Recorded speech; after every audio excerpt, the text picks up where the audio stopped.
I'm Lee Rayburn in for Larry Mealer today on The Larry Mealer Show. It's Technology Monday, and we're talking about artificial intelligence today, AI. The good and the bad, what we've seen so far, and what's still possible ahead. Our guest is Kyle Cranmer. He's UW-Madison professor in the physics department with affiliate appointments in computer sciences and statistics.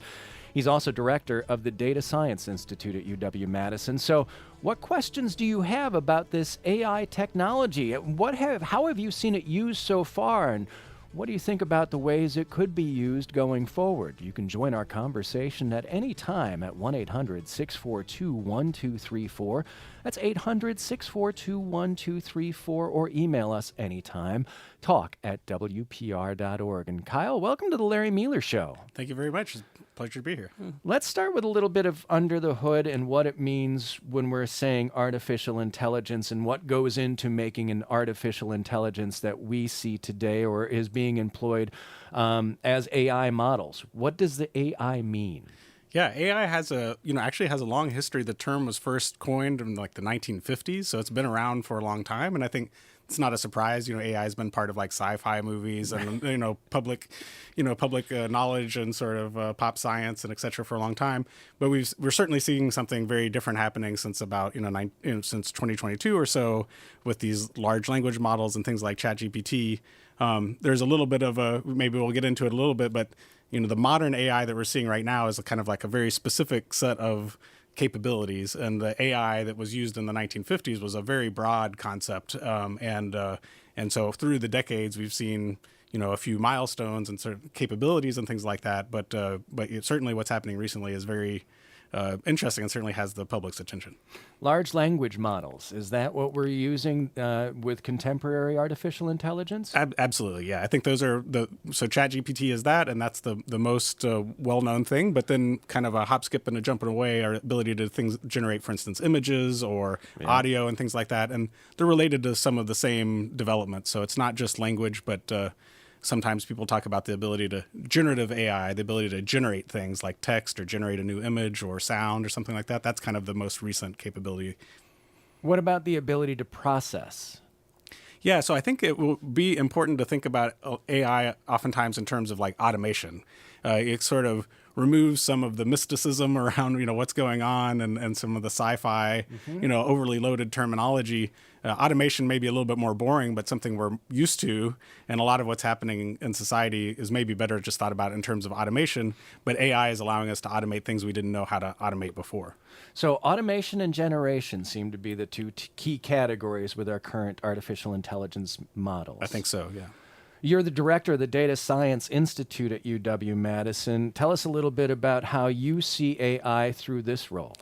Yeah, well, I mean, there's a lot of, we have sort of the two sides, like you said in the intro, the good and the bad. We're primarily focused on the good part, like what is it that we can use AI to accelerate science. There's all sorts of great things that can be done in terms of, say, for finding new materials that might be useful for sequestering carbon from the atmosphere, or accelerating all sorts of areas of science for drug discovery and things like that I think have positive impact on society, and I think that people would generally like to see.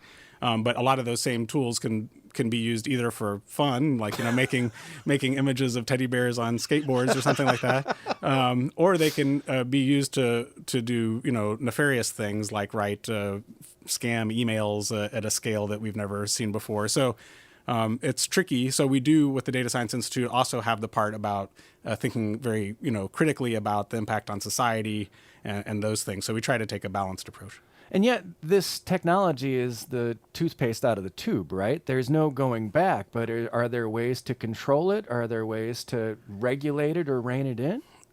That is a good question. I mean, it's certainly a hot topic. We saw that with the big, beautiful bill that there was one of the provisions that was debated about. So there had been, and certainly in Europe, there's been a lot of activity to try to sort of pump the brakes a little bit and put layers of regulation. Of course, a lot of the lawmakers aren't experts, and so sometimes they're a bit clumsy about how they go about doing it. And you want to avoid sort of stopping what could be like great progress and that might have positive economic impacts or help us realize the positive side. But at the same time, it's changing very rapidly, and there's so much room for something negative to happen that I think it makes a lot of sense for there to be common sense regulation there. And so there was some talk about just stopping all regulation for up to 10 years. And the 10-year time horizon is almost impossible to imagine what's going to happen. So that seemed like not a great idea. So I think that was removed, which is good to see, I think. Kyle Cranmer, our guest, he is the director of the Data Science Institute, and we're taking a look at artificial intelligence. I'd also be interested, as we're told to conserve energy and to keep our air conditioners at a reasonable temperature, how energy is being used for processing, and whether or not, as you may, teddy bears on skateboards are the best use of these huge processing centers, or if there is an investment in energy that we could make where we'd see benefits like new pharmaceuticals and new technologies that we can't even dream of on our own. Yeah, no, absolutely. The energy use and also water use are both things that are really important. So it's a little tricky because so much of our lives lives in the kind of digital world these days, Right. and all these kinds of cloud-based services. So we're using energy for all sorts of things that we do, and this is adding to that. But it's also true that the AI types of applications are quite energy intensive. So it's not just a growth. I mean, it's really changing. It's a spike. It's a spike. So it's something that we need to worry about. And as they're rolling out more data centers and communities and things like that, that can have, it's such a large energy consumer, it can change electricity prices. Ooh. And then also these data centers are to cool them off, you use a lot of water basically as part of the air conditioning systems, and that can have impacts on the water resources that depends on the type of data center and where you are. If you have like for Arizona and things like that, that's a real concern. Yeah, it's a debate I don't think I've heard. It was not part of that big, beautiful bill in terms of regulations and stuff, as far as I know, and I really haven't heard anybody talking about the investment that we're making in energy and water and the outcome we're getting in artificial intelligence. That's right, yeah. And I think, in some sense, you would hope that would be priced into the services and things like that. So to the extent that there's energy use or water use, you have to pay for that, and somehow you should see that. So if it's that intensive, you might just think it would be really expensive. And to some extent, that's true. But on the other side, in this stage right now, there's a lot of people that are really investing and sort of, subsidizing or underwriting things to try to get in early. So you're not necessarily seeing the true cost right now. The true cost, yeah. We're seeing investment up front, and that means that the true cost would probably be to come. I think so, yes. Interesting. Yeah. And as you mentioned before, a 10-year timeline is not reasonable considering how advanced and accelerating this technology is. So it's hard to say when that bill could come due. Yeah. So I think, and it's interesting because you look at like in Tennessee and Nashville, they have a lot of worry about, the music industry, and so people's voices, and maybe we'll hit on music more later, but they passed some early legislation to try to protect voices of their and to really try to protect that industry. So it was very much it wasn't worrying about some more like Terminator style end of the world scenarios. It was a very business minded let's protect this industry that's so important for us. So to say that like that state couldn't enact such a regulation seems kind of wrongheaded, and I think that's partially why you saw kind of bipartisan pushback on that provision. Yeah, and also because we don't know where this technology is going to go. Absolutely. But when you mentioned the artificial intelligence creating art, I think about what artificial intelligence being used to do the things that we would like the time to be able to create ourselves, versus using artificial intelligence to do the things that would give us the time to create those things ourselves. Yeah. And how it is that we're seeing AI being the artist and us being stuck with the... We're still doing the laundry and the dishes. And yeah, absolutely. Yeah, I would much rather the roles be reversed. And is that a possibility going forward, or is that something that's sort of baked into the way AI is being rolled out right now as you see it, Kyle? I don't think it's intrinsic. I don't think it's baked in that way. I mean, of course, once you have those capabilities, people are going to explore that space, and it's fascinating to see, and it's useful. If you want to make an image, that's like for your poster for your bake sale or something that gets people's attention. I mean, it's something you would like to do, and if you had those skills, you would use them. And most people don't have the money to hire a graphic designer to Right. do that. But the clip art. I mean, you have clip art and Photoshop and these things. There's a long history of That's true. of that. But at the same time, it's so good that for graphic designers, it's definitely a worrisome time. But that extends to, it's not there right now, but soon you'll have areas like architects and things like that are going to be feeling the pressure as well. This is something that came up with the CEO of Anthropic. I believe that's the company that runs the AI Claude. Is that right? That's right. And the CEO told Axios.com that he expects 10 to 20% in the next 1 to 5 years of white collar jobs to be eliminated. That they could lose 1 in 5 jobs over the next 5 years. Yeah, I think that it's going in that direction. I think the time scale I don't really agree with, but people are going to want to see these things work in a more trustworthy way. And even if everything worked perfectly, I think society moves a little bit slower than that. There might be some startups that try to take advantage of it quickly, and there might be some successes, but Well, this CEO is one of those that's invested in this and subsidized it and has a vested interest in pushing this forward. Definitely drinking his own Kool-Aid. I mean, with all respect to Dario and company at Anthropic, I mean, I know people there and they're doing great work, and it is moving in that direction. I do think that it will take longer for society to adapt, but then where is it going, and to what degree will it be AI assisted? People doing this work and just much more, efficiently, or to what degree people are going to be, looking for jobs. I do think it's definitely going to have an impact on the job market. I think that's clear. I don't think that you'll see entire areas completely disappear, because at least for a while, because it's going to take a while before there's trust that you can replace that. So much like the debate over energy and water usage, this does not seem to be a debate that I've seen recently about artificial intelligence and where it's going and what happens when it starts taking so many jobs that would be entry level, that would be white collar, and what that would mean for our economy. Yeah, I think there's no consensus. I mean, you see universities certainly taking various steps to try to, preemptively prepare for what to do. You see, I think people certainly talk about that it's going to have an effect on jobs, but without a lot of, specifics about exactly what that's. But no one knows, right? I mean, it's and then some people are like, oh, don't worry, we've done these things before.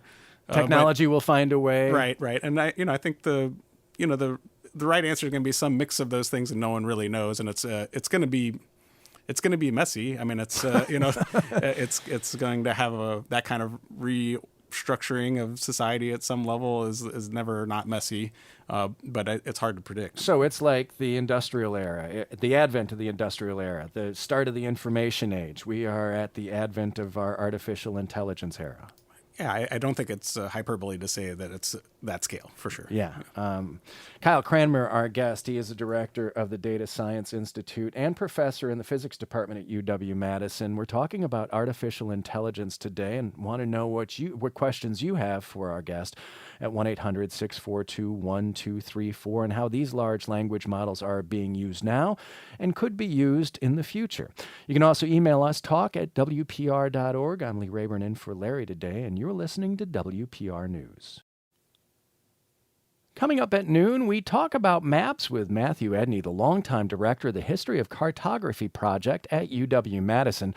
That's afternoon on the Larry Meeler Show. Right now, our guest, Kyle Cranmer, the director of the Data Science Institute at UW-Madison, taking a look at the technology of artificial intelligence and inviting you into the conversation about where you've seen it in your own life, what questions about how it's being used, and how it may be used in the years, months, weeks to come. 1-800-642-1234 or talk@wpr.org. And Kyle, you were mentioning the credibility or the veracity of what artificial intelligence models may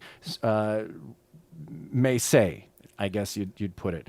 And the term that I've heard used is hallucinations, that AI can hallucinate.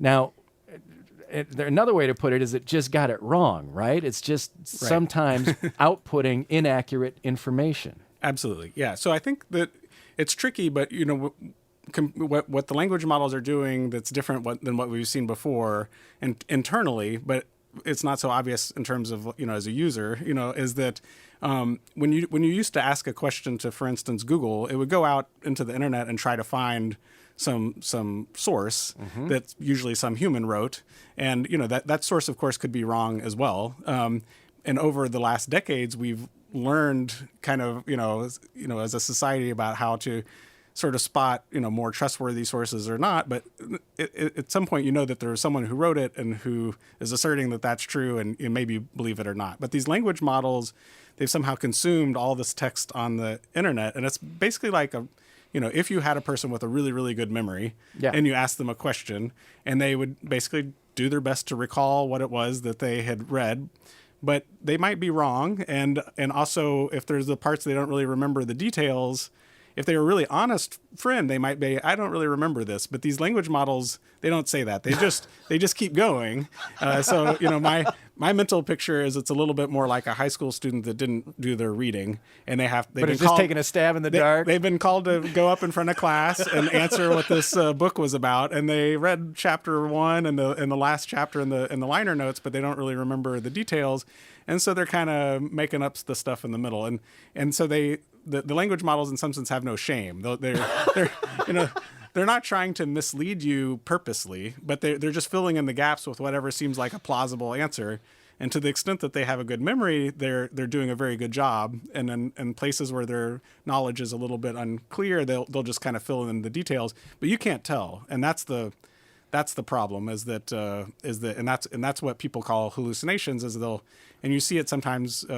People have used this for like case. Like lawyers have used this. Oh, and they'll yes. just make up case law and cite it, or you can ask it a scientific question, and sometimes it will just make up a reference to a scientific paper that doesn't exist. And NPR had a story just last week about the CEO of MyPillow, Mike Lindell's attorneys being fined $3,000 each because of legal filings that they used that had clearly inaccurate, actually cases that did not exist, citing cases that didn't exist, and evidently it was artificial intelligence that played a role in that. Yeah, exactly. And so you see things like that, which are very hard to spot, and they look authoritative. There's other examples that have, in the early days of them rolling out these kind of language models as part of Google search, you would ask questions like, how do you get your cheese not to slide off your pizza? And it said, you should put some glue on there. And things like, it's recommended that you eat a few rocks a day because it's got minerals and things like that. So can't you program shame, though? Or is that just a human thing that we can't teach large language models? I think you've got a good grant application there. Yeah, shame is all you need. No, there are various people trying to figure out how to address this problem. Some are trying to look for, it's a fairly fundamental issue for how these work, unfortunately. So either you need to go to a very different paradigm, and that's difficult to come up with a totally new paradigm that would still perform as well as what we're seeing, but not have these problems, or you have essentially engineer some sort of, hack or fix around it, but that's a little bit like a Band-Aid. And so there's a lot of Band-Aid solutions that are happening right now. So sometimes for those that have tried to use ChatGPT, sometimes you'll get a response like, I can't answer that question, or you say like, make me an image of, Superman doing something, and it's like, oh, that's against some policy. Those are all kind of engineered solutions on top to stop the AI from doing the thing. The AI can do it. So someone had to kind of engineer a protection around it. Tell them not to do it. Don't do this because you're not going to get it right. But then you get into an arms race of essentially people trying to, it's almost like lock picking or something. Like, how do I get around that? And then, you just layer protections on top of that. Well, my understanding of basic computer science, Kyle, is garbage in, garbage out. So would there be a way to control what goes into a large language model that would help limit the sort of, and I would think maybe academic research would be one area where you could use peer-reviewed science as large language models in order to limit hallucinations from the AI. Yeah, absolutely. No, so for sure the performance of these things has everything to do with what data you use to train them on. But they are using as much of the academic, literature as they can. Interestingly, there's all sorts of copyright issues there as well. Like for instance, a lot of the language models have been gone into like the New York Times. There's lawsuits about, you were using this copyrighted material when you weren't supposed to. So a lot of that is still being litigated. And then there's questions if that's, whatever, fair use and things like that. but that information is there, but you also have a lot of this text of, message boards on the internet that's filled with a lot of vile hate speech and things like that. So it's all going in there. And then there's various approaches to, after you sort of consume all this data and you so-called train one of these models, to people use the term fine tune it to try to be a little bit more well behaved or to give responses that people like better. But that's also all in the eye of the beholder, right? So who's in control of the material that you say is correct, and what behavior is the desired behavior, and the people that, there's very few people that have the resources to do it, and if they're calling the shots to adjust the properties of these, of course it's going to go in a certain direction that's not necessarily for the benefit of everyone. Kyle Cranmer, our guest, director of the Data Science Institute at UW-Madison. And I've asked enough questions here, and you've got some of your own, so let's go right to them at 1-800-642-1234 or talk@wpr.org. We'll start with John in Madison. John, good morning. Hi, I had a question about the use of machine learning or artificial intelligence by the military. It seems like there would be very strong incentives for the military to use as much as possible of machine learning, maybe to the detriment of society as a whole. Military and artificial intelligence, Kyle. Yeah, absolutely. It's definitely a kind of technology that has sort of obvious applications, and there are definitely worries about how that can go. This is also a place where that rethinking about it in terms of automation is also often helpful. So, you can have dumb automated devices like landmines. They're automated. They have all sorts of problems associated to them. And then you can have more sophisticated automated devices. And of course, there are, when you start thinking about like drones and automated things. And so, there's been some time of like, okay, well, maybe that's assisting, but in the end, there's a human that's calling the shots. And that's already an ethical enough issue. But then when you start going to the point where you have automated decisions, especially lethal decisions, you're definitely even going further. But these kinds of tools can do facial ID very well. There's you have all the components to have a highly automated very lethal force. And at times there have been, groups of researchers that have signed on to pacts saying that, we won't do something for, that's going to support that. And so the community, I think, as a whole is quite aware of it. At the same time, for instance, in the Ukraine, you start to see, there are various examples, both in what's happening in Israel and Gaza, where you start seeing more kind of AI-assisted things. I mean, certainly drones, or in Ukraine, are happening much more. So we are on the precipice of that, and certainly the new administration has been fairly vocal about wanting to try to take advantage of these in the military context and things like that. So it's certainly something that everyone should be aware of and form their own opinions, and speak up and let your legislators know what you think. We should be talking about where we would want our limits to be, because at the advent of this technology right now, there are very few to know.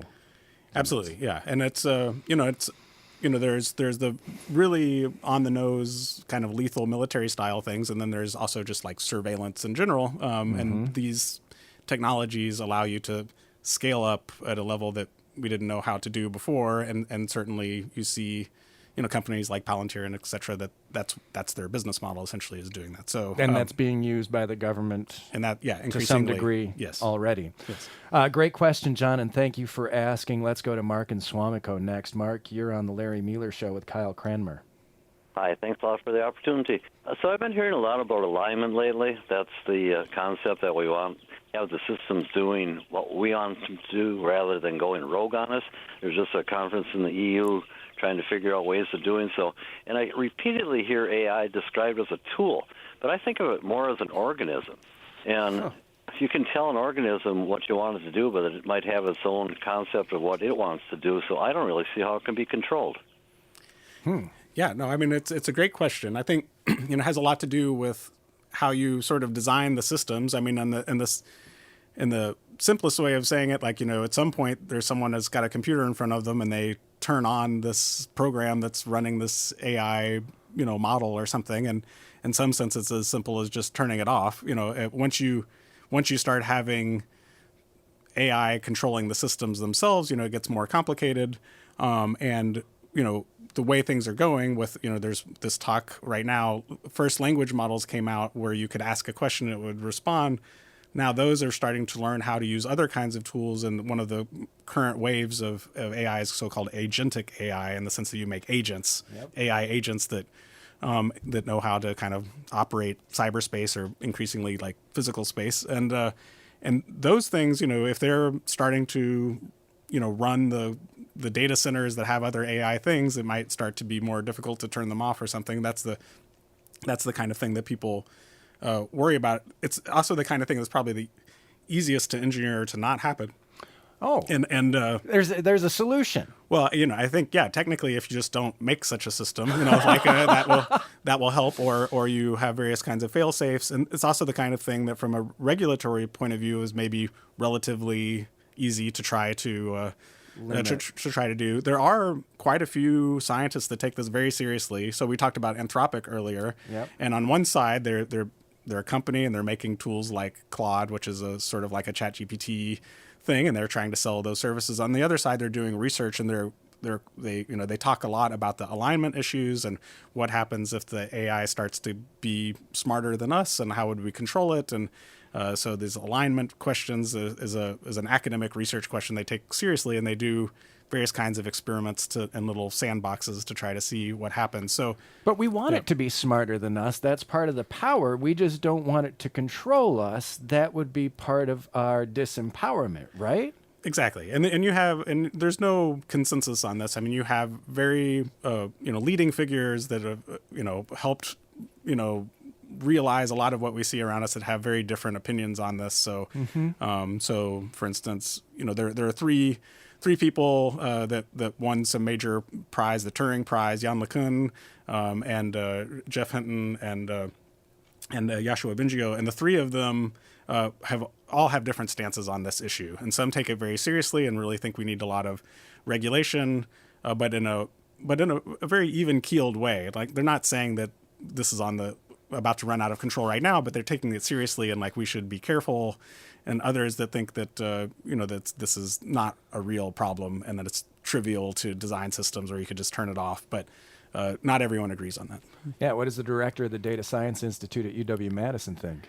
I think that it's something that should be taken seriously, and it should be an area for research. And there have certainly been some surprises. At the same time, as someone who tries to get these things to do what you want, it's so hard to get them to do what you want sometimes that like the idea that they're going to somehow take over seems very, very far away. The Terminator Skynet scenario, the doomsday idea. Exactly. But I do, it's much better to be safe on this kind of thing. And also in terms of talking to society, at some point the gap, I mean, if your rationale for why you're not worried is too deeply rooted in your expertise and your experiences, at some point people don't get it, right? Yeah. And it's very hard to just say like, oh, trust me.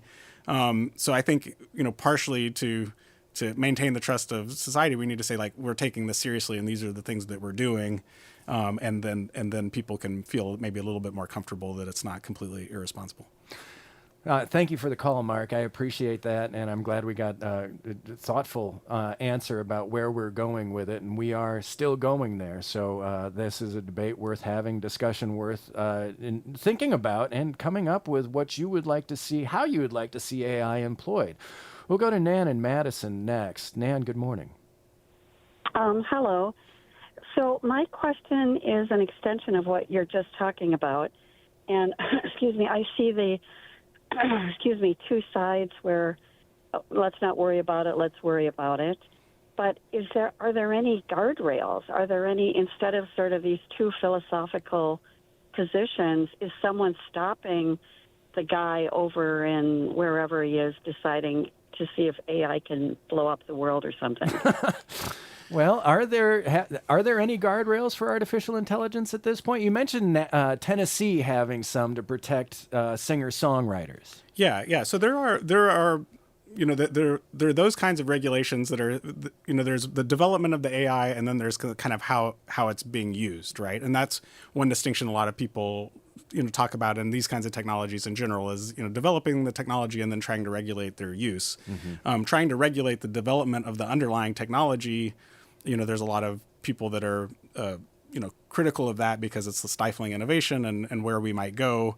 And if you don't think that that's the real problem that you have right now, then maybe the downside of stifling innovation is worse than this threat that might be there's a balance there that's exaggerated, and different people sit in different places. It is the short answer is very difficult because some of these AI models are being shared openly. And so if you have the know-how and you have some computational resources, you didn't even necessarily have to train them and have the resources to train one of these very powerful, say, language models. You can just take one off the internet and put it on your own computers, and then you can kind of roll your own little service, and you can use that to do all sorts of things. So you could use it, for instance, to write scam emails and phishing attempts and things like that, or you could and we're seeing that now, right? I mean, that's what we're already seeing is people are making their own AIs, taking open source code online, harnessing it for their own purposes. And there aren't really no protections against that right now. Yeah, it's very hard. And it's very hard to protect that. So that's the, and also, like, if you see what's going on social media, a huge number of the accounts are not real people that are saying things. They're driven by, and that's often not individual actors. It's a more organized kind of group, and you have a lot of misinformation that way. And so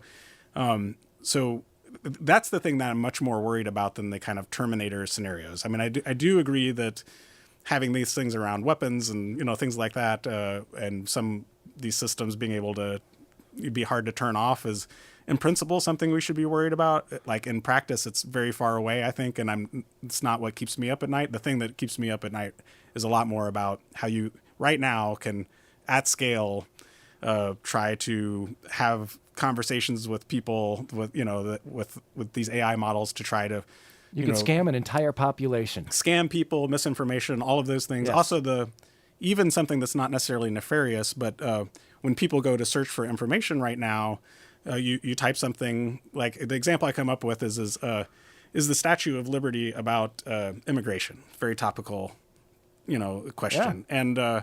And I certainly grew up that those are very connected, and that the Statue of Liberty was like a very American idea, and it's tied to America and its history is of being a nation of immigrants and et cetera. With where we are right now, that's a hot topic, right? And if you Googled for that and did a search, you would find all sorts of opinions and also documents and literature and articles from many years ago, and it would be hard to adjust that because the information is very distributed. But now when you type in Google, you get a kind of LLM assisted search, or if you ask ChatGPT the same question, now you have one model that, like, some company controls, is giving you back what it thinks is the right answer. And it's much easier to intervene on that one model and change the answer to this question for everybody. So if someone wanted to say, no, actually the Statue of Liberty has nothing to do with immigration, it was just, France wanted to give us a gift or something like that, or I have no idea, like, make something up in the kind of revisionist history, you have like a single point of interaction. I'm much more worried about that.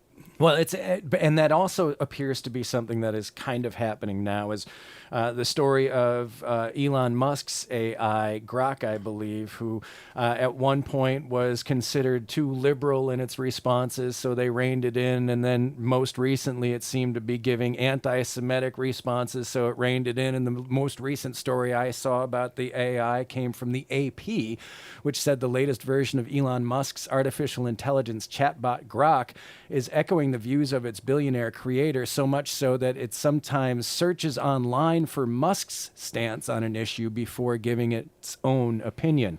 That seems like the smallest language model that we've used for AI so far. Yeah, absolutely. And so I think if you don't have transparency around how that's working... But it also goes back to who controls these AIs and who we want to see at the reins, because that may have a lot to do with the outcomes that it creates. Absolutely. And that's where you also see this difficulty. On one side, it could be a closed system in terms of what kind of data was used to train this model, which reflects in some sense the kinds of answers you're going to expect.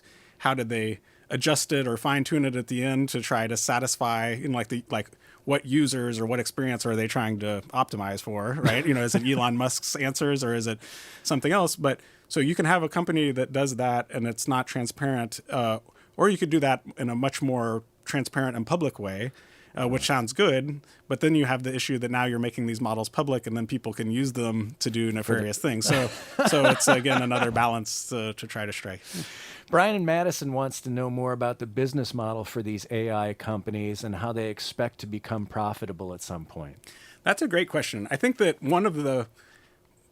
I had a realization at one point when, ChatGPT was first going and I was just playing around with it, that, it was so much nicer than the experience with a lot of Google search. And at some point I realized that it's not necessarily that the answers are better, but that I just get the answer.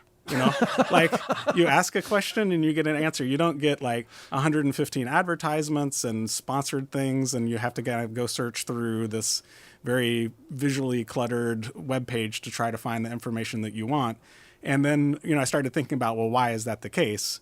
Google, of course, could strip out all the ads and not do sponsored things and just give you an interface so that when you type... But that's the business model. But that's their business model, right?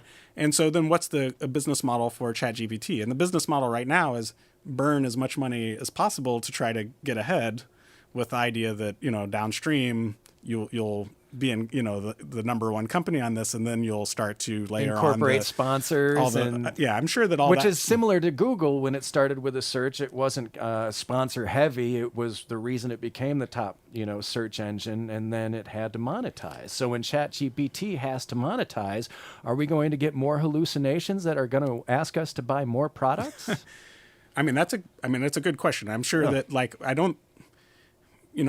I don't know of that many examples right now, but I think it's like the business model just waiting to happen where you are kind of, warping the answer from the kind of unvarnished language model thing to something that has some sponsored, there's a Coca-Cola reference somewhere in there or something.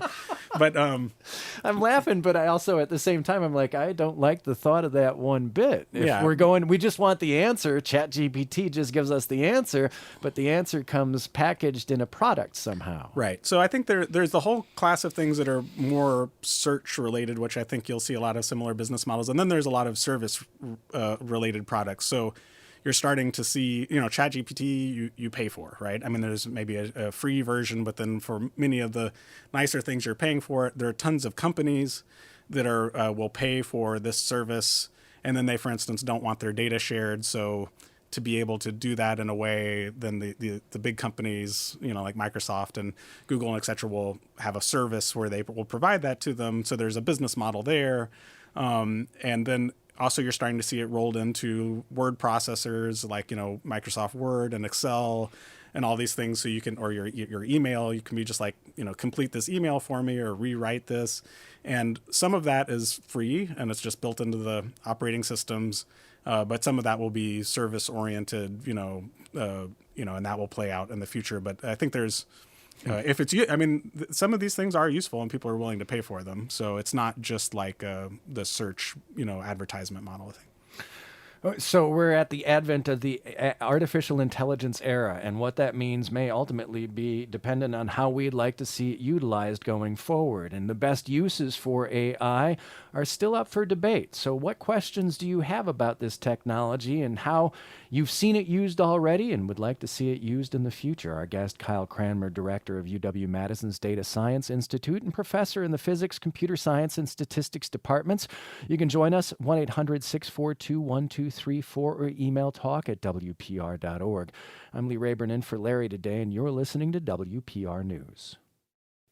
Tomorrow on the Larry Mealer Show, Larry's making ice cream with the UW-Madison Food Science Department, also looking at the history of cherries in Wisconsin with the Door County Historical Society, and talk about how to preserve their family's most treasured items. Well, all that and more tomorrow with Larry Mealer from 11 to 1. But right now, our guest, Kyle Cranmer, UW-Madison professor in the Physics Department, affiliated also with Computer Sciences and Statistics. He is the director of the Data Science Institute, and we're talking about artificial intelligence today and where it's going as we're at the advent of the AI revolution. And here's what I'd like to see, Kyle. You talked about the energy input that goes into these data centers, the water usage. I'd like AI to come up with a way to be energy neutral at least, or find a way to be environmentally friendly in its usage. I'd like AI to find a cure for cancer. I'd like AI to find new items or new ways we can use materials that help, not make things any worse than, how we found them. How can we use AI for these purposes, and what would it mean to get there from here? Yeah, no, I'm very happy you asked, because I mean, with all the doom and gloom, you'd be like, why are we doing this at all? And turn it off, turn it off. And I take that all very seriously, but there's certainly an upside, and that we should be excited about, and is something that is responsible to The potential to look into. is huge. Exactly. So I think like drug discovery is a great example. And actually, right now in the Data Science Institute, we're hosting an international group of people that are all thinking about molecules and things like that, and they're trying to find, for instance, new drugs. So I just listened to a talk right before I walked over here. I was looking at Ebola and trying to figure out a drug that would help protect us from Ebola. And Yes. and there's a and so they have simulations that they do where you're literally modeling the different atoms in some protein that the virus of Ebola makes, and watching it jiggle around and do stuff like that. They even have this thing called Fold at Home, where they have computers from it's like citizen science, people running their computers all around the world that are running these simulations, because it's incredibly hard to have enough computing power to model how these molecules move around and stuff, to know how you could potentially have another molecule come in, your drug come in, to try to neutralize it. And so machine learning is being really useful at taking all this data from all these like simulations that people from around the world are contributing, and then trying to look for patterns and glean information from that. And then and what they showed was that they found that this this one thing that Ebola makes, like it kind of opens up and closes. This molecule kind of opens and closes, and if they could find something to go in there when it opens up, it would basically shut the whole thing down. And they found they have some now, candidate that they think might actually be working. And so machine learning helped find that, and it's something that it's not just AI on its own. It's not language models. It's scientists working with these tools to try to help them, give them capabilities they didn't have before. Like, we just don't have enough computing to do it in some brute force way, and AI can be very effective at helping us, take information from the simulations that chemists, put in. So it's really domain knowledge, scientific knowledge, pull some of that information out and help us accelerate some of the computational bottlenecks that we have to find, new candidates for drugs. And there's tons and tons of examples for that. The Nobel Prize in Chemistry this last year was for someone that it was similar to the image creation, where you give it a text prompt and it makes an image, but the prompt wasn't text. It was like an insulin molecule, and it said basically find another molecule or protein that would like bind to it. And so instead of making an image of a teddy bear, you're making another molecule, and so that's like very useful. And you can do things like what would be something that would make me a better battery. Yes. Because batteries are super important for like a clean energy economy, and all of these kinds of things. And oftentimes the situation is that the space of possibilities is so big and so vast that it's you just don't know how to search through all these possibilities efficiently. And these generative AI tools are really good at saying, oh, here's a possibility, and in some sense hallucinations there are almost good. They're almost like creativity, like, oh, here's some situation you might not have considered. Yeah. But then you need to ground it. You don't want to trust this hallucinated, oh, here's a new molecule, why don't you inject it and see what happens. You don't want to do that. So, but once you have this new candidate, then you can, make it, synthesize it in a lab and study its properties and do all the kinds of things you would do in the normal, say, drug discovery process. But the way that you got to this candidate has been accelerated, and that's really exciting. Let's go back to the calls here. I've got tons of questions of my own, but I'm more interested at this point in hearing from you. And we'll go next to Bruce in Madison. Bruce, good morning. You're on the air with Kyle Cranmer, director of the Data Science Institute at UW-Madison. Hello. Hi. I think you were just touching on what I think is an important point, in that we're calling a lot of different things AI when they're really rather different. the types of things that you're using to discover new molecules that'll bind to disease agents and things like that, I think is a little bit different than the large language model. And perhaps we need different words to describe them, because it really confuses people between the stuff that is likely to produce junk and stuff that's likely to produce things that are really helpful. Teddy bears on roller skates versus cure for Ebola. Yeah, no, I mean, I 100% agree, and it's something that, I talk about even to my colleagues, that this term AI is almost starting to be somewhat meaningless. AI had a somewhat precise definition in the 50s, but then it became more concrete, and people use the term machine learning, and then around the 1980s, 2000s, and then around 2012, there was a really big milestone within a subset of machine learning called deep learning. And now language models are even a subset of that. So like a really niche thing, but what they're delivering on, people are just starting to call it AI. So it's kind of the snake eating itself or something. The term is both this... It's an umbrella. But when you talk about generating new materials for batteries, we talked about Elon Musk's artificial intelligence bot before Grok, but also I could see where Elon Musk would use artificial intelligence for his own batteries. How do we differentiate between the two in a way that can be beneficial for us all? Yeah, and I think the language issue is important. We do need to start to have some more nuanced language. We need to do that in a way that doesn't feel like we're being, like it's overly scholarly or intimidating or elitist or something like that. But we as society need to start to have some slightly more nuanced language so that we can distinguish these different things. We've got time for one more here, and I apologize. Patty and Madison, we'll go to you. Good morning. Patty? Oh, yes, I'm here. Sorry. I was just reading about something called mechanistic interpretability, as it's a way to figure out how the AI model, whatever it would be, how it gets to its answers. Sure. I think I know where you're going with that. Yeah, no, it's a great question. So sometimes there's this funny thing with people will be like, AI was so amazing, but no one understands how it works. And that's kind of a funny statement because, of course, like someone programmed the thing. So in some sense, of course, people know exactly how it works, but in the low level details, but in terms of like how it's able to do what it does so effectively can still be somewhat mysterious. And so this interpretability is very important. Question is very important, and it's also related to the hallucinations and et cetera. And there are a couple of approaches. Sometimes people try to design systems that are a little bit more restricted or made out of, it's not like one big black box. It's got some components that you kind of have responsibilities, and it's a little bit more like an engineered system, and it's easier to kind of diagnose and understand what's going on. There's another one, but oftentimes those systems don't perform quite as well. And then there are these ones where you have like the big black box, and some people have referred to this mechanistic interpretability as like artificial neuroscience. So the big black box is kind of like, it's sort of thinking, in quotes, and you don't really know exactly how it works. But in the same way that the brain is super complicated, like can you probe it in some way and try to figure out how it is that it's working? And so there's a whole subfield it is this kind of artificial neuroscience type thing that's sort of looking at these big neural networks almost like a brain or something and trying to figure out if they can kind of reverse engineer what's happening. It's a really fascinating area, actually.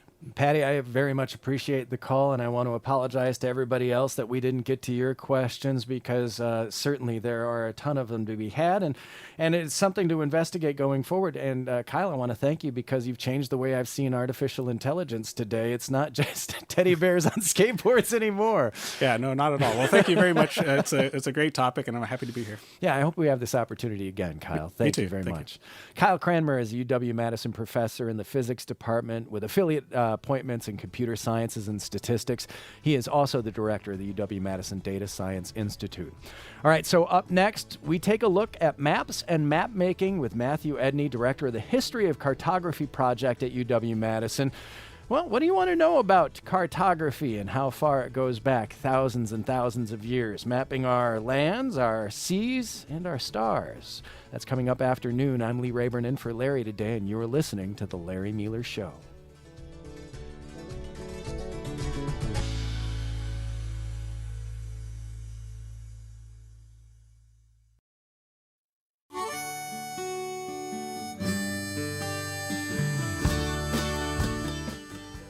For almost 50 years now, a team of researchers have assembled a massive and comprehensive multi-volume history of cartography. This global project has taken place just as technology has transformed the practice of map making as we know it and the way we see our own world. I'm Lee Rayburn in for Larry Mealer today on The Larry Mealer Show, and our guest, Matthew Edney, Director of the History of Cartography Project at UW-Madison and Osher Professor in the History of Cartography at the University of Southern Maine. So what questions do you have about maps and map making, those who made them, and how they have changed over the ages? Join our conversation, 1-800-642-1234. That's 800-642-1234, or send us an email to talk@wpr.org. And Matthew, welcome to the Larry Mealer Show. Thank you for having me. So let's go back to the year. It was 1977. It was the first Star Wars movie making it on the big screen. It was the advent of the Apple II computer, ushering in a revolution for personal computing. And it was the launch of the Voyager 2 spacecraft. And it was in this year that the History of Cartography Project began.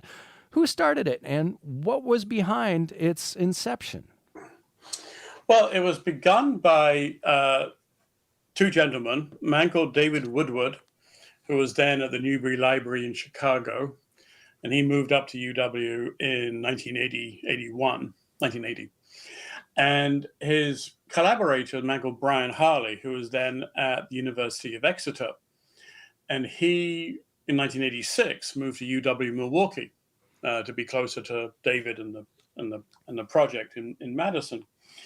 And their idea was a 4-volume history of cartography, of map making in all cultures across all periods, that would take 4 volumes totaling 1 million words, and all to be done by 1992. And partly their main concern was to start looking at early maps in a cultural way, to treat maps not just as works of science, they are always works of science, but to also understand them as human works. They're social instruments, they're cultural documents. And to try to have an international team of writers to rethink and to retell the history of maps as human things. And so our primary funder has always been the National Endowment for the Humanities. National Science Foundation kicked in a fair bit, but NEH was our primary funder. And so, and this generated such a hugely new way of looking at maps that the volumes themselves grew both in number. So the series, when it's complete, will be 6 volumes. All but one have been published, and the last one just went to press on Friday. Oh, wow. And it will take 2 years for it to appear. It's a very large volume because the volumes themselves have grown. Each of the last 4 volumes are 1 million words unto themselves. And so it takes a lot to get one of those things through press, through copy editing and layout and all the rest. So it's going to take 2 years. But in 2027, the last volume, volume 5 in the 19th century, will be done. And David and Brian's vision will be fulfilled. And Matthew, you have been the director of this project for the last 22 years. And you said, originally this project was supposed to wrap up in 1992 with 4 volumes. You've surpassed that, and the final volume is still to come in the next year or two. How have you seen the cartography change over that time, and the role that the History of Cartography Project has played in it? Cartography has changed immensely. You just can't get away from the fact that the digital revolution has thoroughly and completely changed how we make maps and how people relate to maps. In 1977, you mentioned the Apple II came out. From my point of view, it was the Mac in 1984 that really changes things. So my old advisor, David Woodward, I studied with him in the 80s in Madison. He was a self-described font freak. He was one of these people who was really into typeface, walking up State Street. It was be critiquing, that typeface doesn't go with that typeface, that's hideous. But nobody else really cared. But it was the Mac in 1984 that made everybody font freaks. So now everybody has their favorite typeface. Sure. Unfortunately, for some people, it's Comic Sans, but hey, take the whole world. I don't know anybody for whom it's Comic Sans, Matthew. Oh, it is. It is. There are people out there, unfortunately. But anyway, but the Mac and the laser printer, which came out of the Xerox PARC Institute, completely revolutionized map making. It brought everything down to the desk. The big mainframe systems of what are called geographic information systems through the 90s got ported down from big mainframes to workstations to desktops. And so now almost anybody, especially if you're using some of the open source software, QGIS in particular, you can make your own maps. And there's all these, with the growth of the internet, there are these web-based mapping systems where you don't even need to buy your own and get into the whole hassle of trying to use these very, very complex data systems. You can make your own maps, almost drop of a hat. And so maps have proliferated. And as big data has proliferated and we have more and more access to reliable data sets, both geographical outlines, but also the statistical data about how people live, we can make all sorts of maps at the drop of a hat. So in many respects, we talk about Web 2.0 for all the human interaction of the web. Well, that's cartography 2.0 in a nutshell. And you throw on top of that the rise of satellite imagery, which in the 70s was still photographic film loaded into the satellite before launch, and then would be dropped down to Earth in little parachute assemblies to be processed. Well, that all went digital in the 80s, and that's generated a whole nother layer of environmental mapping that has just completely revolutionized the environmental sciences. So to look at the 1970s and what mapping was then, when I was a kid in 1980, I went to college, I was going to be a land surveyor. And the kind of surveying that I still learn how to do plane tabling. Plane tabling is where you have basically a yard by a yard plank of wood that you put up on a tripod, and you literally sketch the map as you go, as you're looking at the landscape. When in my last year in 1982-83, I got to use a total station, which is laser rangefinder, and so the person behind the surveyor, the surveying process goes from behind the telescope, the theodolite, where he's looking at various places, and they become the person who's standing there with a little reflector, and they're choosing what sites to pinpoint, and the guy at the telescope is just literally pointing the laser beam to point at that reflector and pressing a button that says measure the time and the angles involved in how that laser beam is going to get to the reflector and back, and that's completely changed how surveyors work as well. Sure. So everything from land surveying, the digital imagery from satellites, the ways we process that information on computers has just completely revolutionized everything to do with mapping. It's almost hard to fathom. I mean, except unless, of course, you, like Matthew, started with your own yardstick doing your own mapping. And right. I mean, that's how far we've come. And how fast is also a little bit, I would think, would be a challenge when you're trying to document the history of cartography as quickly as it was advancing while you were trying to document it, Matthew. Well, fortunately, that we end Volume 6, which came out in 2015.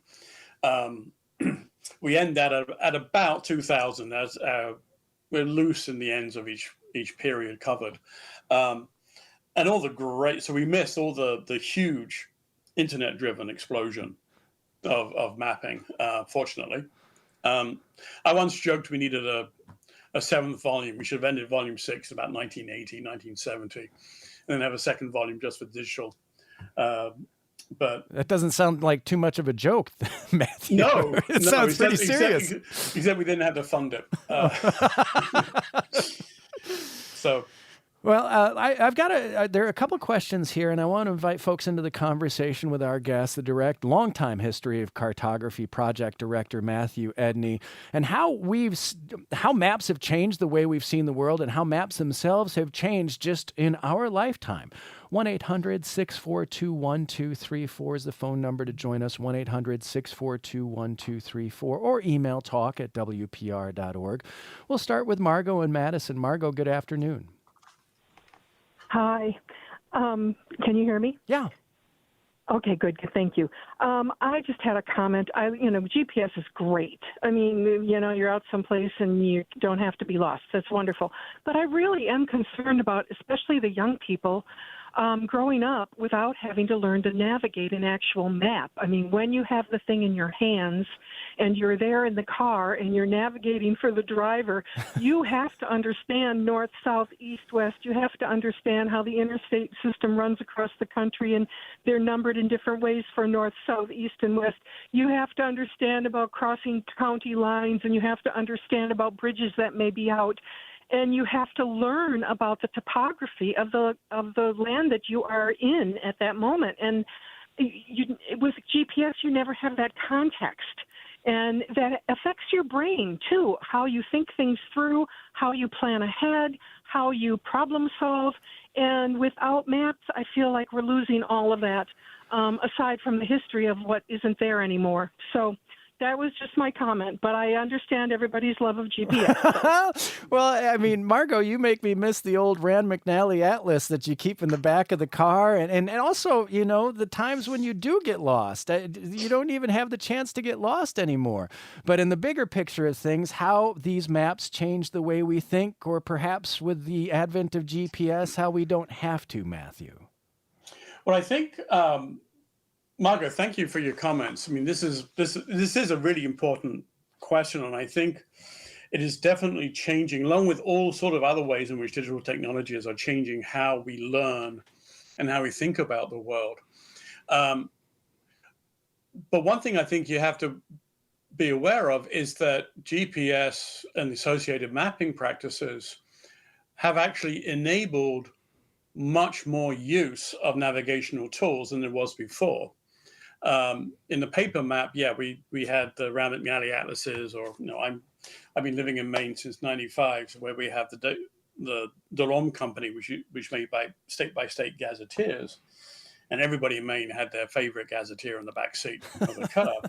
So when I started in '95, and I asked my students here, how many of you have the state gazetteer, on the back seat of the car, and they would say, about half of my classes would say, yeah, we got it.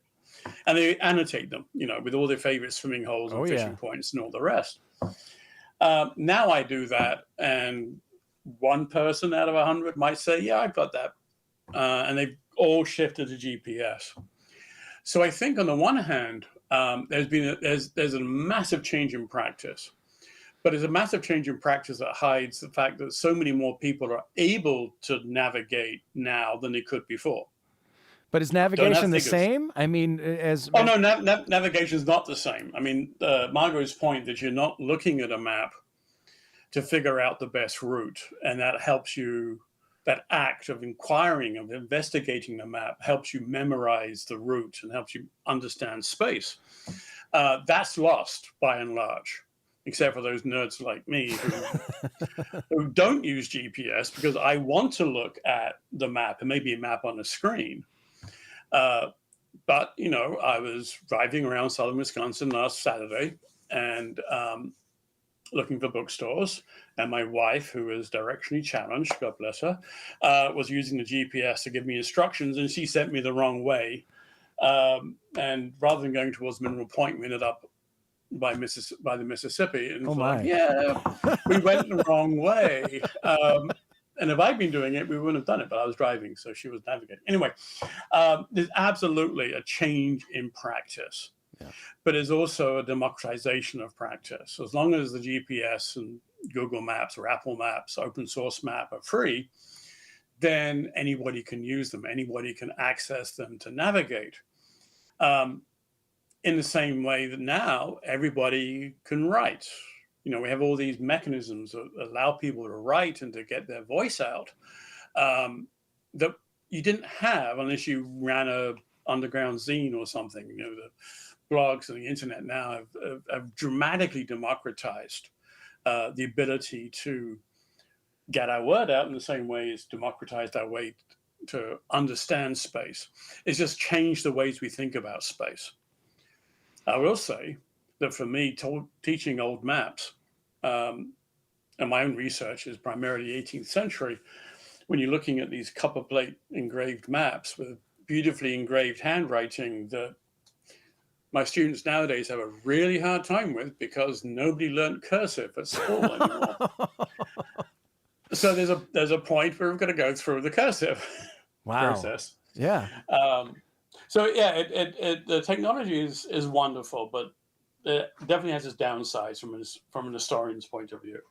Matthew Edney is our guest. He is the longtime director of the History of Cartography Project at UW-Madison, almost 50 years old and still going on, with its latest volume expected to be published in the next couple of years.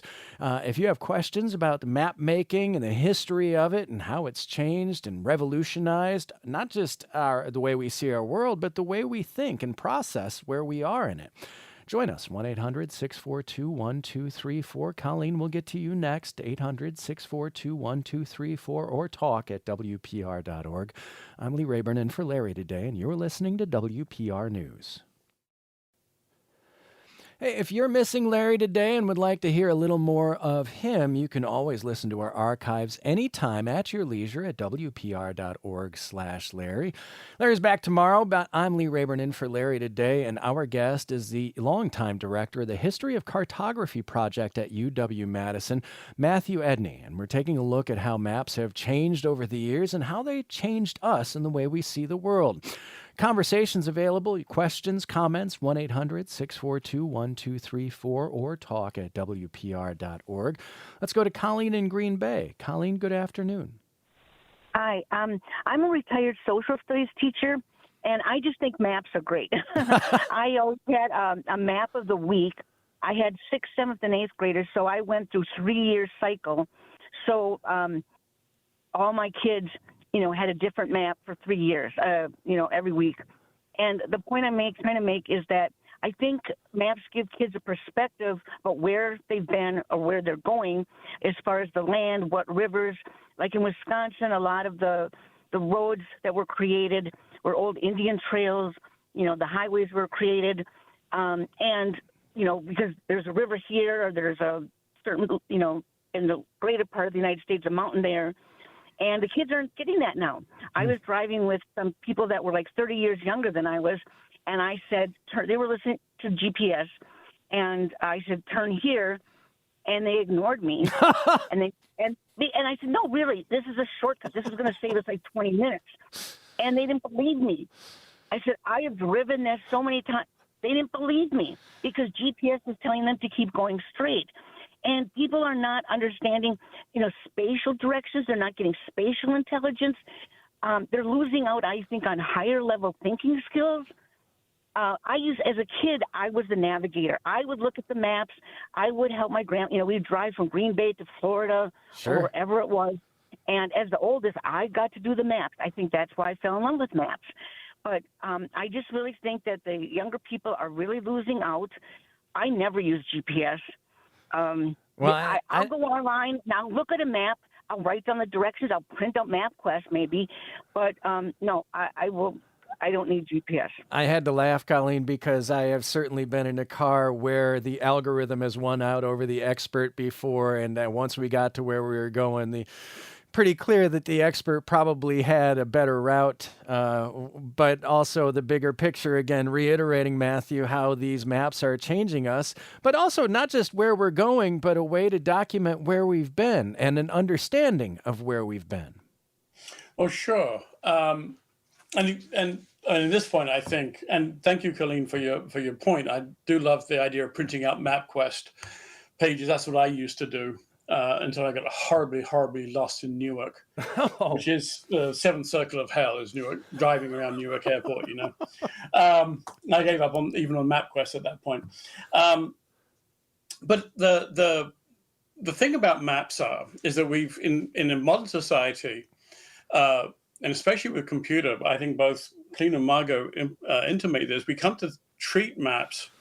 They might not, but people they know do, as if they are somehow, almost God-given, that they're factual statements about the nature of the Earth. But maps have always been made as human documents for human use. And maps tend to show not so much what the world is, but what the world should be or what the world ought to be from the point of view of the makers. So the boundaries are those of the making community, not those recognized by people on the ground. Same thing with place names. The way that you represent towns is going to vary based on your perspective.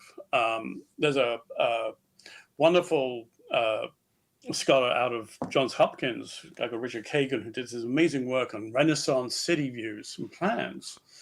And he really argues for both an external and an internal perspective.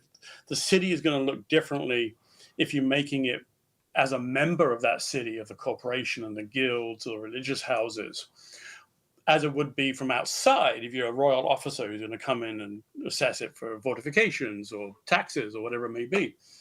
And then what are you trying to actually map and capture? Are you trying to map the built environment, or are you trying to map the city as a community in the way the Puritans talked about the city upon the hill they're going to build when they came to New England? And whether you're mapping the urban place, the built environment, or the sense of what's called the civitas, the community, you end up with different kinds of visualizations. And so you have one axis of built to community, and another axis of internal, external. And the result is you can start to fill in this kind of space of knowledge and think, well, you've got straight topographic plans, which are very factual, very external. Nobody inside Madison is, for example, if you're a Madison resident, you're going to sit down and make a map of Madison as if it's a topographic plan. But an outside surveyor will, who's mapping for federal government or the state government, as opposed to a member of a community who's mapping the social community by being part of a parade. And we find that there's very set defined routes that parades take or festivals take, and sequences in which people move in these festivals, these parades, which help define the nature of the community. They help define the space, the communal space of the town, if not the geographical space. And these things are going on today. Sure. Maybe not in Madison. The Fête de Marquette was rained out last week. I was going to go there, but no, I couldn't. It rained out. Anyway, but they are being they do still take place in all the Saints' Day parades around the world, for example. And these are kinds of maps that are not graphic maps; they're performative maps, but they're the kind of maps that even modern societies do on a routine basis, that might get ignored in the quest to be very factual and very scientific. Colleen also brought up something that I'm curious how the History of Cartography Project has incorporated in their work, and that is Native American roads and how indigenous mapping was used. Indigenous mapping is a really hot topic. Not very many people are doing it because it's difficult to properly negotiate the politics of working with indigenous groups, and taking what are often internal documents to those indigenous peoples. In the past, you could just blithely disseminate this work, but nowadays we have to be sensitive that this is to the needs and the wishes of the groups. But we actually have a whole separate volume 2, book 3, which was published in 1998, and it is freely available. If you don't want to buy it, there are plenty of copies left. But you can also download it for free, all the chapters from the University of Chicago Press website. In fact, you can do that with all the published volumes. So, good plug. But if you look at Volume 2, Book 3, this is about the indigenous mapping within the historic record around the world. So we have information about Native American mapping and First Nations mapping in North America, Aztec and Incan, Amazonian mapping in South America, stuff about pre-imperial Africa, Aboriginal Australia, and so on. And then you've got the larger traditional societies of Asia, which are the subjects of Volume 2, 1 and 2, Book 2, pre-imperial or pre-European colonization of India and Southwest Asia and East Asia, have very, very active and vibrant mapping practices.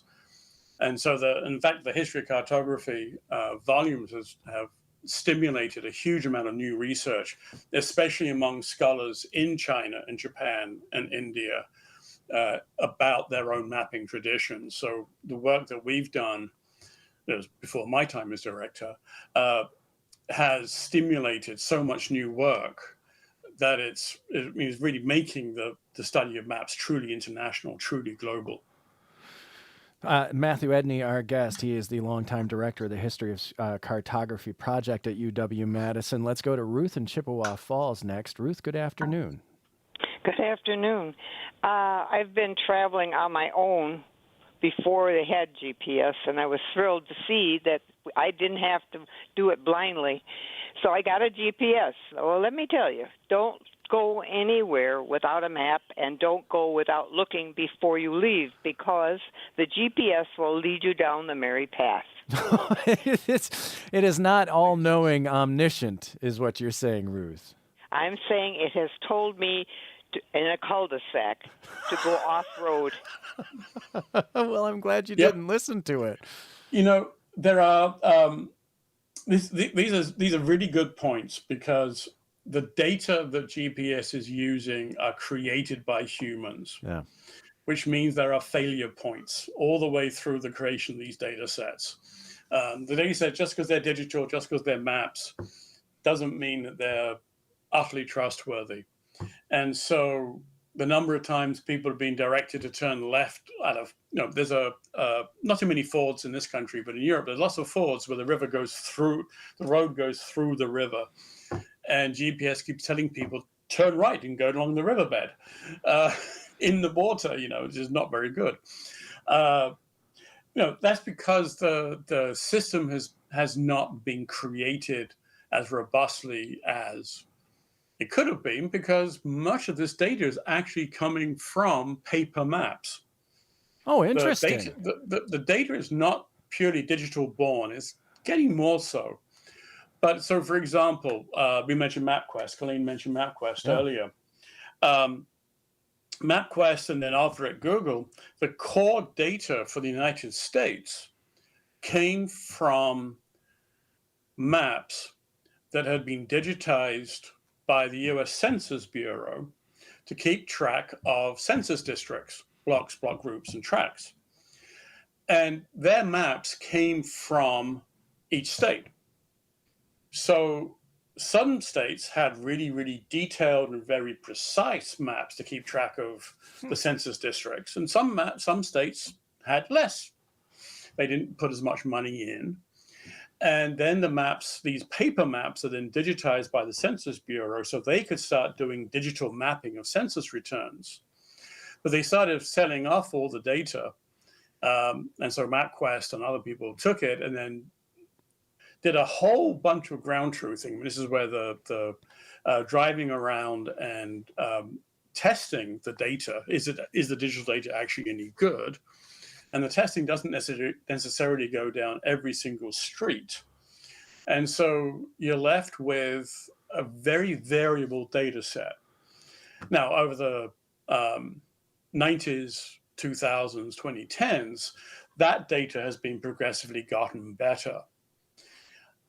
But other parts of the world are not based on even that kind of data. They're based on digital data, satellite imagery, that are being digitized by hand or by computer algorithm, which may or may not be accurate. and as a result, there's all sorts of errors creep in. Yeah. So I'm up there with Ruth. Take a map. But let's continue with the questions here, because we continue to add them on, and I'm curious to get your answer, Matthew. John in Madison, will go to you next. Good afternoon. Hi, thanks so much for taking my call. I'm an educator based in Madison. I agree with a lot of the concerns about digitization that callers have talked about, myself included, who's lost navigation skills as I've aged. But I also think about the possibilities, one of which is related to the issue of time, the temporality. A lot of the exciting mapping I see now and in the future, allows a map not just to be spatial, but to think about each map we see as representing a point in time. And that, the dream could be to rewind and fast forward the spatial landscape and help kids and all people, kind of see how the landscape is changing. And I wonder if your guest could kind of talk about that possibility and how he thinks about, maybe a future volume of cartography. We think about it, not just as a spatial profession, but a spatial temporal profession, and what the implications of that might be. Yeah, John, that is a perfect question for the director of the History of Cartography Project. Matthew? It's brilliant. That's a great question. Yeah. Thank you, John. One initial point, and I'll get back to John's particular idea, is an idea that's embedded in a lot of modern 20th century, 21st century ideas about maps, that maps are correct only for the moment when they are made. As an historian, I can say that maps get used for as long as they are useful. And the question of what is useful is not really necessarily related to the content. So a map can be in use for sometimes hundreds of years, even though the conditions have changed.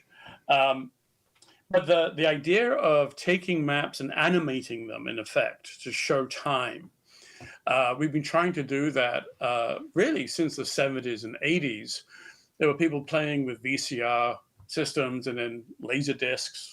Now it's all just straight digital files, trying to take data and get them in a way that we can then show how they change over time. This is really a fun area. I mean, anybody who does map making now will tell you that once you get the data into the right format, then the digital creation of the map is really quite straightforward. It might be an overnight processing or something like that. It's just that getting the data into the right shape, so you can do that, can take weeks and months. I mean, that's the hard part, is taking varieties of data sets and getting them into the right format so they all align with each other properly, so you can then make a map. That's the real hard part. And if you then add the temporal dimension, not only do we have to get all these different data sets from now to talk to each other, but we also have to get all the data sets from the past, such as they may be. That then adds a level of complexity to the data processing that I think can be really hard to overcome. And then there's the fact of, well, what kind of maps are you working with from the past? Let's say if you want to do a retrospective map, and there are maps, there's some very nice time-lapse maps that have been done, for example, showing the growth of the Roman Empire over time and then its collapse, the history of the boundaries of France or the Holy Roman Empire that becomes Germany, those kinds of things. And there's also some very interesting work being done on a much smaller time scale, looking at environmental change. There are some maps in the 18th, even the 17th century, that are really well surveyed of very small parts of the world, parts of coastlines, parts of rivers, and you can start looking at those over time. And in fact, urban historians have done a lot of this with 18th, 19th, and 20th century mapping, where you can see the growth of cities as they've grown and restructured themselves with railroads, especially with trolley cars, and then later on with the automobile and the motorway and airports, you start to get interesting reconstructions of cities. And you can do that over time, and it has been done in a variety of ways. Whether you can actually create an animation for somebody to see, or one of my favorites is to take, a lot of systems do this, you can take two early maps, or an early map and a modern map, and then with a slider, you sort of, as you move the slider back and forth across the screen, you go from the old to the new. And so you can see change between the old, what it used to be like and what it is now. All these things are possible and really quite straightforward once you've got the data into the right system. Yeah. And John, I appreciate the call. The other question is, with the final volume expected to be published going to the publishers just on Friday, Matthew, of the History of Cartography, what would be the future of this project? It has no future beyond the publication of the last volume. It was created to produce the History of Cartography series, and that is what it's doing. Where would you like it to see this research go from here? How does it move forward?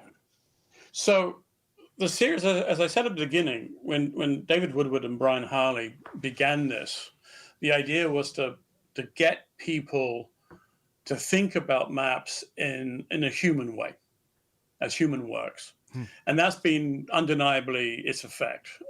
Across the board, if you're studying early maps, you're studying early maps in the universe created by the History of Cartography Project. But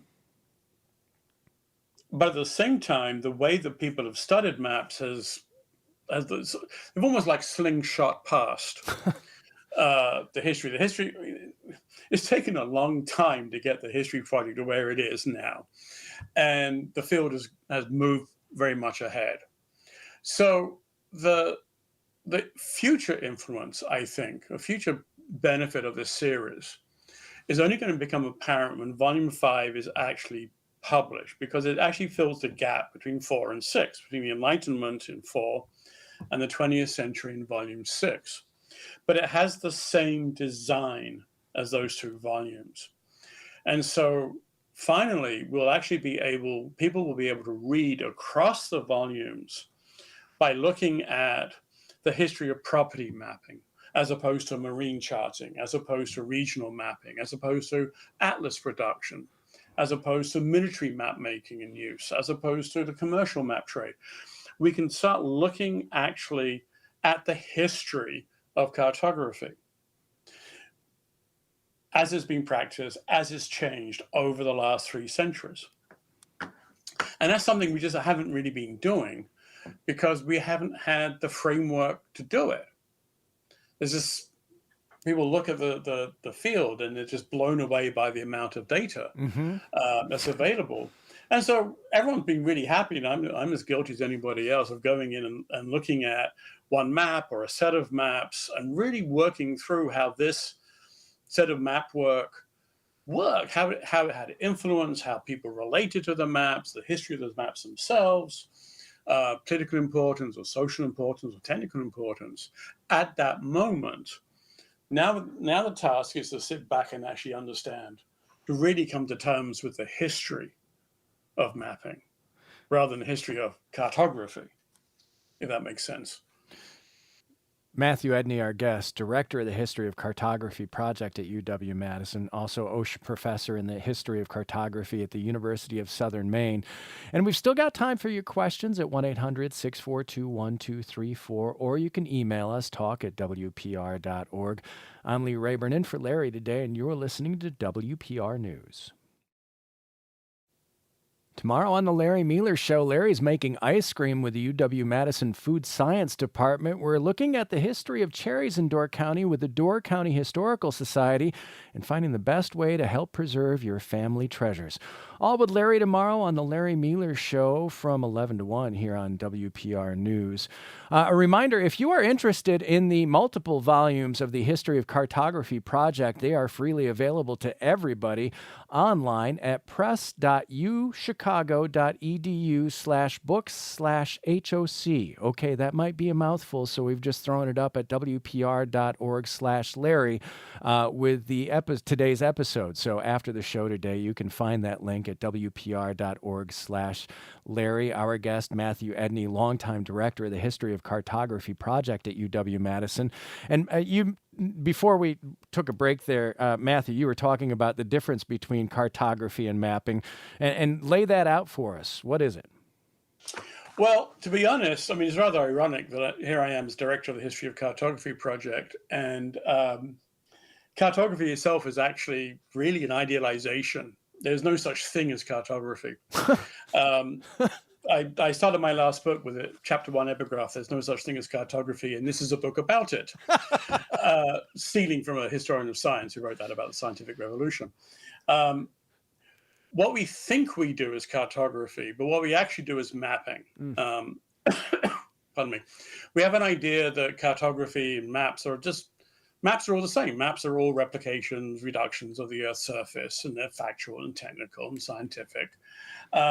But in reality, the way that we think about the world differs based on our needs. So when we think about property, we think about boundaries in the landscape. And the landscape itself doesn't necessarily have to have relief or anything like that. What's important is area and taxable value and ownership.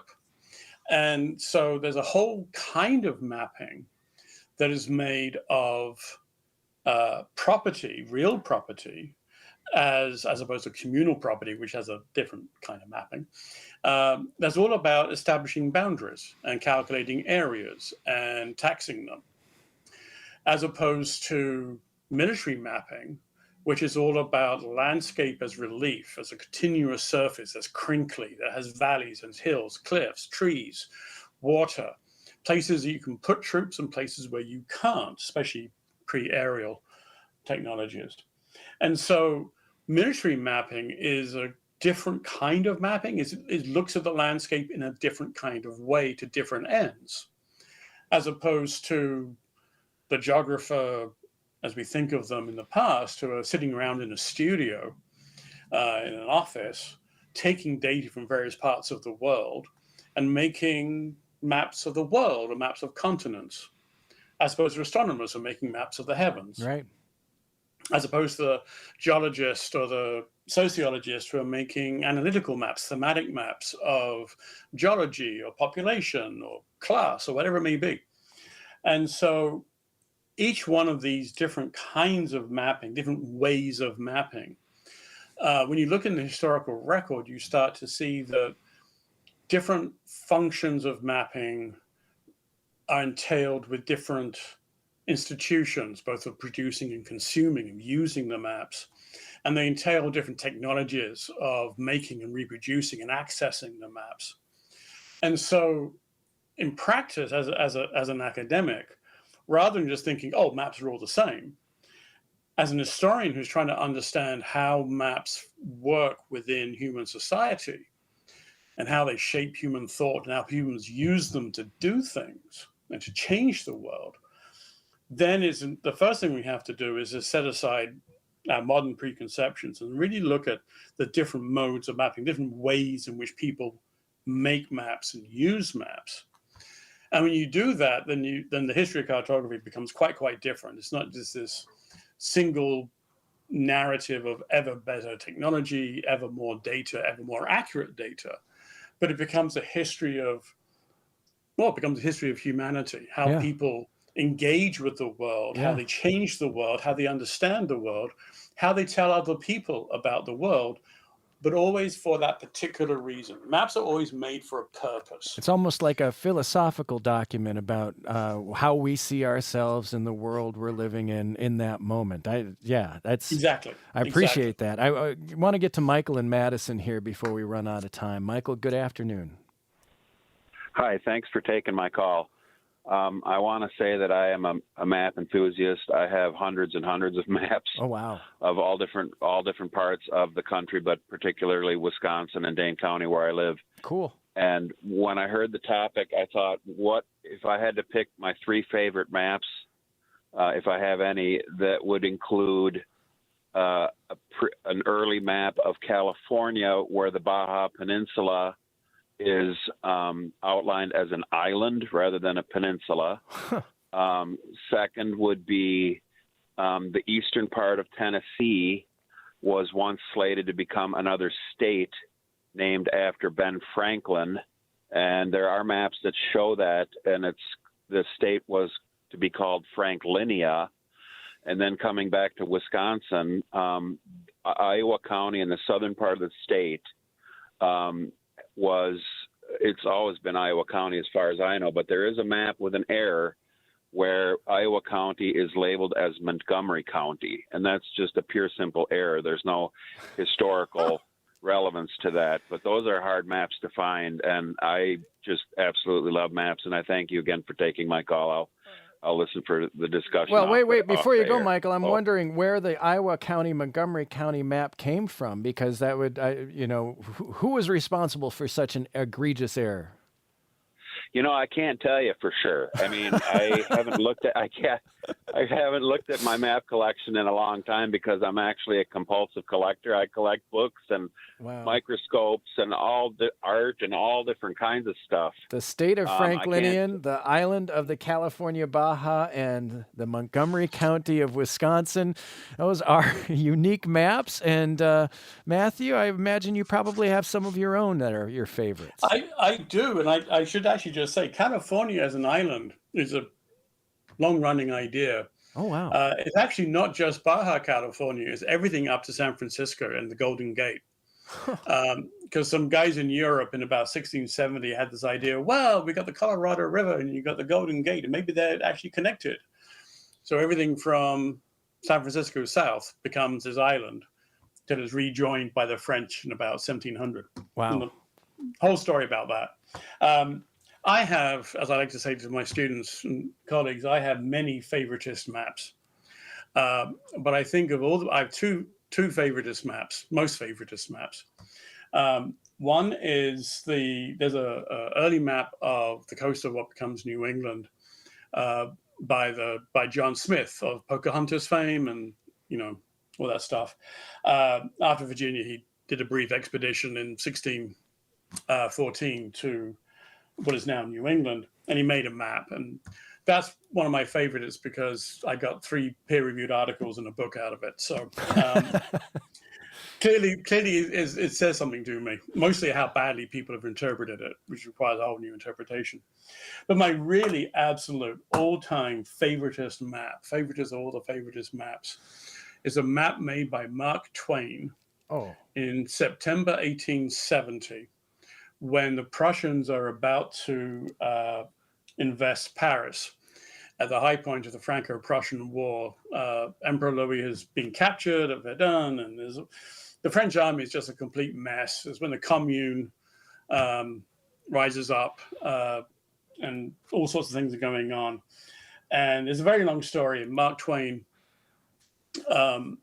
decides to mock these incredibly ornate and precise maps of the defenses of Paris that are appearing in the New York newspapers, and in his own newspaper, the Buffalo Explorer, to print this absurdist map, which is even more absurd because he cut it in a wood block. He cut the block right reading, so it looked right to him as he cut it. Because when it printed wrong reading, so all the text is incorrect. Matthew, I apologize. We're just about out of time here, but I want to thank you, and what a perfect way to land with Mark Twain's backwards map that was printed for his paper and others. Just a fascinating way to see the world through the history of cartography. Matthew, thank you for sharing it with us today. You're entirely welcome. Thank you. Matthew Edney is the longtime director of the History of Cartography Project at UW-Madison, as well as a professor in the history of cartography at the University of Southern Maine. And thank you for being a part of the show today. It's a team effort, as always, with our producers Clara Neipert and Joel Pattinaud, our technical director Jeff Robbins, our executive producer is Jill Nadeau, and I'm Lee Rayburn, in today for, of course, Larry Mealer. You're listening to The Larry Mealer Show.